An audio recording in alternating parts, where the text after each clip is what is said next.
Hamıya salam, mən Əbu Talib. Bugün sizlərlə birlikdə niyə bəzi cəmiyyətlərin tənəzzülə uğradığını, bəzi cəmiyyətlərin isə inkişaf elədiyini, texnologiyada, iqtisadiyyatda yüksəldiyini tapmağa, yəni bunun əsasında, arxasında dayanan səbəbin nə olduğunu anlamağa çalışacağıq. Biraz da burada əsaslanacağım şey Daron Acemoğlu və James Robinson'ın Millətlər Niyə Tənəzzül Edir kitabıdır. Bu kitabda onlar bunu ekstraktiv və inklüziv institutlara dayandırırlar bunun kökünü. Yəni, bəzi cəmiyyətlərdə ekstraktiv institutlar əsasında qurumlar fəaliyyət göstərir, bəzilərində isə inklüziv. Burada institut deyəndə nəzərdə tutulan hər gün gedib oxuduğunuz, qiymət alıb gəldiyiniz institutlar deyil.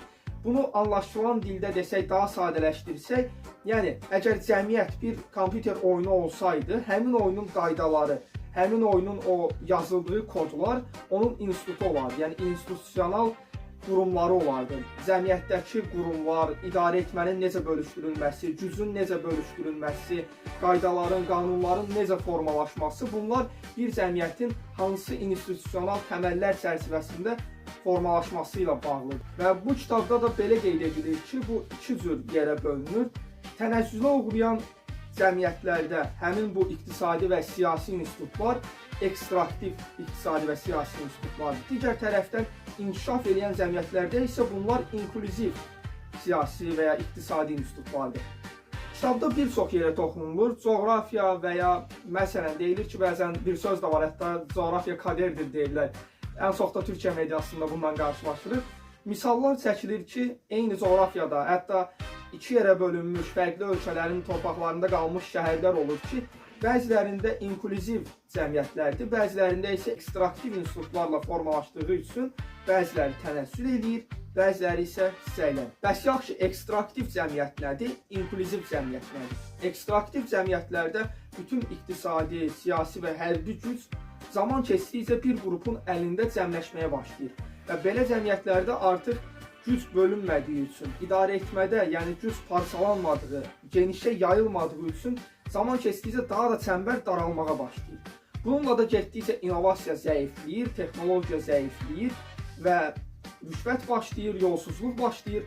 Bununla da ekstraktiv cəmiyyətlər dövr keçdikcə, illər, əsrlər davam etdikcə, getdikcə geriləməyə və öz içində bir çevrəyə girməyə başlayır. Hətta bir neçə dəfə tarixdə bəzi dövlətlərdə, bəzi cəmiyyətlərin etdiyi inqilablar olub ki, bu inqilablardan sonra gözlənilib ki, sistem dəyişəcək, yəni bu səfər inklüziv sistemə keçiləcək, artıq inkişaf başlayacaq, güc yayılacaq, amma belə olmur. Yenidən dəyişiklik olsa belə ekstraktiv cəmiyyət formalaşır. Yəni, daha doğrusu formalaşmış bu ekstraktiv cəmiyyət dəyişməyib. 2011-ci ildə Misirdə olan inqilabda mübarək yıxıldı, lakin yenidən bir şey dəyişmədi. İnklüziv cəmiyyətlərdə isə güc və iqtisadi resurslar daha geniş kütləyə yayılır. Bir növ demokratiya anlayışında olduğu kimi olur. Yəni, güc bölünür, hər şey bölünür. Heç bir şey bir qrupun, bir şəxsin, bir insanın və ya bir zümrənin əlində olmur. Bölünmüş olur və gücün bölünməyi müxtəlif fikirlər də yaratmış olur. Yəni, artıq idarə etmədə müəyyən faktorlar ortaya girdiyi üçün daha yaxşı bir cəmiyyət formalaşır və getdikcə inkişaf artır. Yəni, müasir dövrdə biz bunları kəskin ayıra bilmədiyimiz üçün ortada bir solğun xətt də qalır. Yəni, bir cəmiyyət nə qədər ekstraktivdir və ya bir cəmiyyət nə qədər inklüzivdir demək bir qədər çətin olur. Tam olaraq nə elə olur, nə belə olur. Bir qədər bir-birinə yaxın, yəni mərkəzə, neytral bölgəyə yaxınlaşa bilir bu anlayışlar. Bunu necə fərqləndirə bilərik? Belə düşünə bilərik ki, avtomobil sürmə ilə bağlı bir misal çəkəcəm.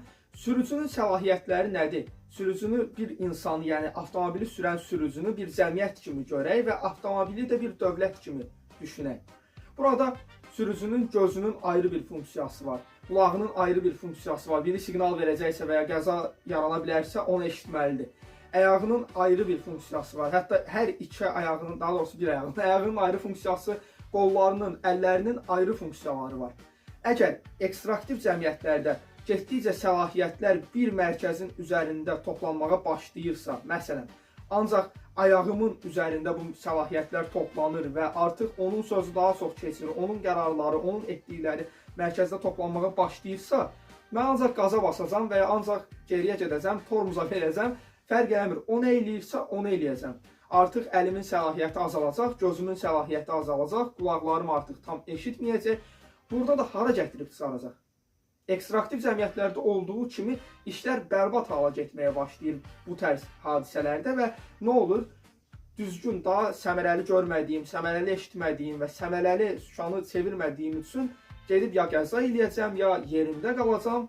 Üçüncü bir şey yoxdur, çünki dünya Minecraft'ın düz xəritəsi kimi deyil. Amma inklusiv cəmiyyətlərdə necədir? İnklusiv cəmiyyətlərdə isə səlahiyyət bölünür, güc parçalanır. Çarxı çevirmək üçün, yəni bunu davam etdirə bilmək üçün artıq bir neçə ayrı tərəfin, bir çox fikrin, yəni cəmiyyətin hər təbəqəsindən bir çox fikrin mühüm səlahiyyətləri olur və onların atdıqları addımlar bir-birlərini balanslamağa başlayır. Biri yolundan çıxanda digəri onu yerində saxlayır, yəni digəri onu qaydaların çərçivəsində saxlamağı bacarır. Bununla da nə olur? Göz qarşıdakı təhlükənin və ya yolun necə olduğunu görür, harda istiqamətlənməli olduğunu, qayda nişanlarını, yol nişanlarını diqqətlə seçir, beyin bunu analiz edir, qulaqlar eşidir, ayıq olur, yəni ətrafda nəsə yaşanacaqsa bunu əvvəlcədən analiz edib təyin edir və buna qarşı bir refleks yaradır. Sükanı düzgün idarə edir, ayaqlar qaza, tormuza nə vaxt basacağını təyin edir və bununla da nə olur? İnklusiv cəmiyyətlərdə də buna bənzər formada güc və səlahiyyət bölündüyü və genişə təbəqəyə yayıldığı üçün heç bir yerdə toplanmır. Və cəmiyyətlər inkişaf eləməyə, texnologiyaları və iqtisadiyyatları sürətlə artmağa başlayır. Ola bilsin ki, bir neçə ildə bu fərq hiss olunmur və bəzilərində keçid dövrü yaşananda bir neçə ildə bu keçid tam olaraq kəskin olmur. Və yaxud da dediyim kimi, inklusiv və ekstraktiv. Amma ortada bir boz nöqtə var. Konkret heç biri deyil. Yəni, heç bir şey konkret olmadığı kimi dünyada bu da deyil. Və onun bir şkaladan digərinə tərəf getməyi də illərə sərpilmiş olur. Zamanla eyni ölçüdə, yəni bu inklüzivə doğru çevrilməyə başladığı müddətdə iqtisadiyyat, texnologiya və digər müsbət şeylər də həmin şkalada olduğu kimi mənfidən müsbətə doğru yavaş-yavaş gəlməyə başlayır. Bu video əslində uzun müddətli başlamağa çalışdığım bir şeyin, daha doğrusu səy göstərdiyim bir şeyin artıq biraz daha səliqəyə, nizama salmaq istədiyim versiyasıdır. Bundan sonraki hissələrdə özüm araşdıracağam və mənə maraqlı gələn müəyyən ideologiyalar və anlayışları, sosializm, demokratiya, kapitalizm və digər müəyyən şeyləri araşdırıb anladığım qədəri ilə və sizə izah edə biləcəyim qədəri ilə belə qısa videolar çəkəcəm. Ümid edirəm ki, siz də mənimlə birlikdə nəyisə öyrənmiş olasınız və şərhlərdə öz fikirlərinizi yazmağınızı da istəyirəm. Məni daha da bu sahədə aydınlada biləcəyiniz, mənə daha çox öyrədə biləcəyiniz nəsə varsa, onları da şərhlərdə qeyd eləyərsiniz. Gələn videolarda görüşənlər.